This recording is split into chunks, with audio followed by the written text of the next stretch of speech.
우리 군 기갑 전력의 중심을 이루고 있는 주력 전차 K1A2 전차가 3차 양산을 성공적으로 완료했습니다. 이 K1A2 전차는 K1A1 전차의 성능 개량형으로 K2 흑표 전차의 본격 전력화 이후에도 계속 우리 군 기갑 전력에서 가장 중요한 중추 역할을 맡게 될 전차가 되죠. 어떤 성능이 개량됐는지 알아보겠습니다.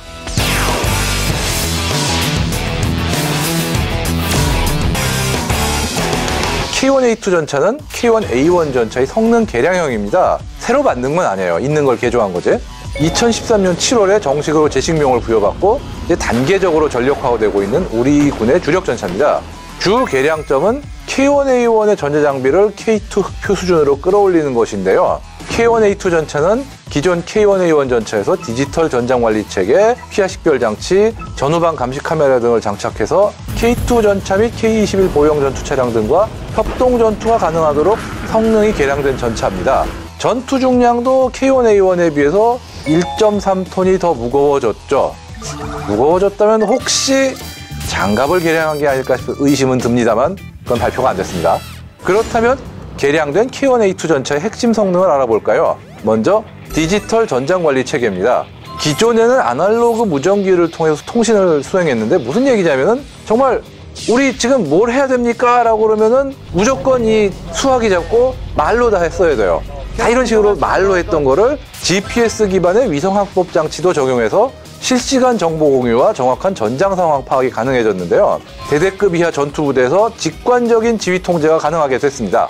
두 번째는 피하 식별 장치인데요. 피하 식별 장치는 적과 아군을 구별하는 장치입니다. 적과 아군이 막 뒤섞여 있는 그런 불확실한 상황에서 주도권을 확보해주는 장치입니다. 이 장치는 질문기와 응답기로 구성되어 있는데요. 질문기는 지금 앞에 보이는 상대가 아군인지 적군인지 질문하는 기능, 즉 전파를 보내는 기능을 수행합니다. 응답기는 이 아군의 질문 신호를 받은 다음에 나 아군이야 라고 답변해주는 기능을 수행해요. 답이 없다 그러면 이제 저기구나 가라 쾅 이거죠. 이 모든 질문과 응답은 암호화되어 있고요. 응답 시간은 1초 이내, 식별 확률이 99% 이상이라고 합니다. 또 전후방 감시 카메라를 탑재해서 외부 노출 없이 조종수가 주변 상황을 정확하게 파악할 수 있도록 했는데 어떻게 보면 별거 아닌 게 여러분도 자동차에 후방 카메라 있고 심지어 앞에 카메라 달린 것도 있죠. 다 그거예요.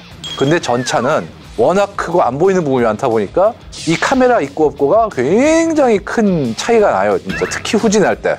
그래서 조종수의 편의성과 안전성이 엄청나게 높아졌습니다. 자, K1A2의 전체적인 외형을 보죠.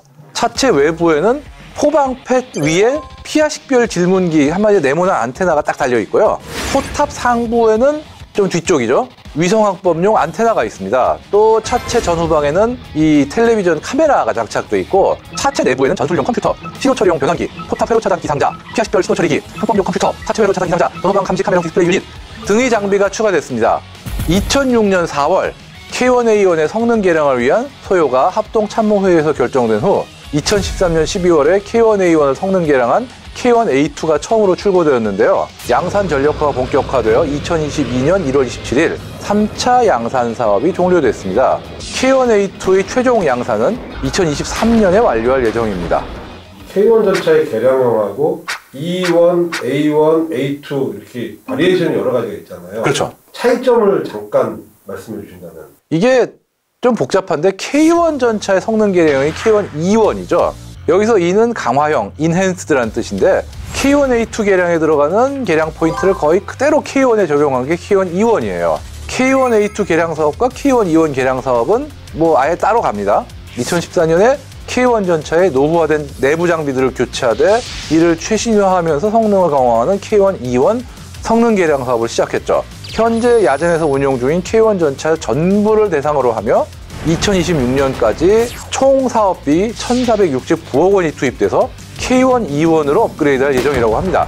이 둘의 가장 큰 차이점은 K1하고 K1 E1이 52구경장 105mm의 KM68A1 강선포를 사용하는 반면에 K1A1과 K1A2는 KM256 혹은 위아에서 만든 CN03 활강포. 이게 KM256은 미국에서 면허 생산을 한 거고 CN03은 제가 알기엔 KM256을 바탕으로 국내에서 개량을 한 독자 모델을 알고 있어요.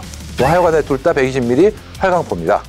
아무래도 105mm보다는 120mm가 확실히 파괴력이 있을 거. 있죠. 왜 105mm를 유지를 했을까요?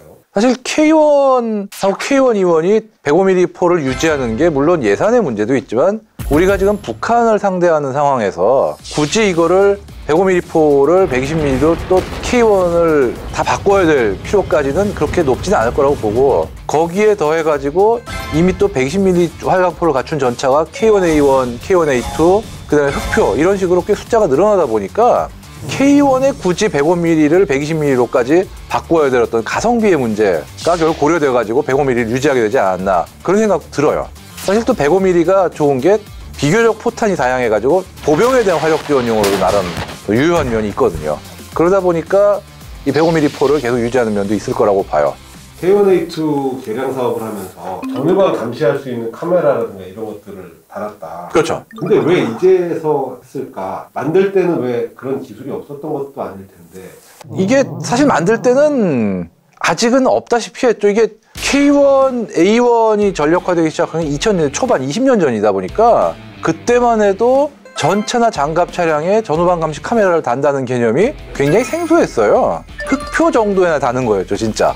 흑표만 해도 정말 그런 카메라를 단 전차가 전 세계적으로 흔치 않았던 시절이다 보니까 이게 K1이 나올 때는 왜 그런 생각을 못했냐가 아니라 그때만 해도 그게 일반적이지 않았기 때문이죠. 사실 자동차만 봐도 전후방 카메라 달린 거 생각보다 그렇게 역사가 길지가 않습니다.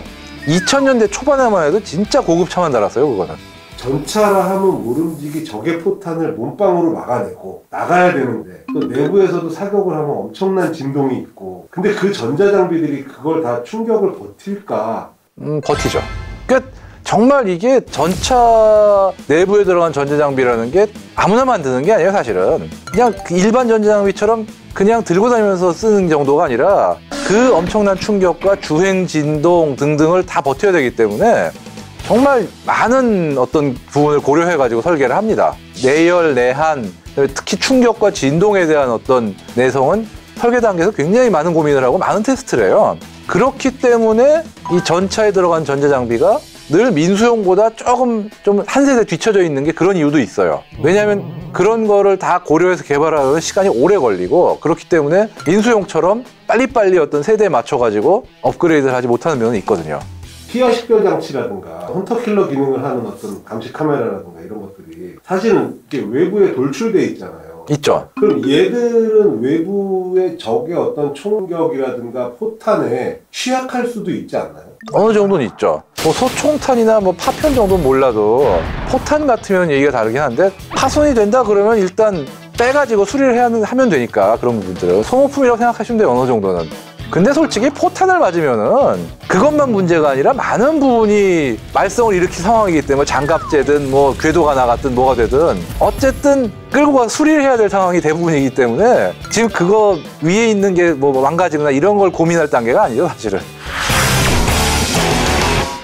지금 우리가 K2 흑표라는 정말 걸출한 최신 전차를 그럼 가지고 있고 또 생산을 하고 있습니다만 그렇다고 K1, 특히나 K1A1, K1A2 이 계열 전차들도 앞으로 우리 군에서 오랫동안 주력 전차로서의 자리를 담당할 수밖에 없습니다. 그렇기 때문에 이번에 성능 개량뿐이 아니라 앞으로도 꽤 오랫동안 활동한 차인 만큼 앞으로도 이제 원활한 성능 개량이 이루어지길 기대해 봅니다.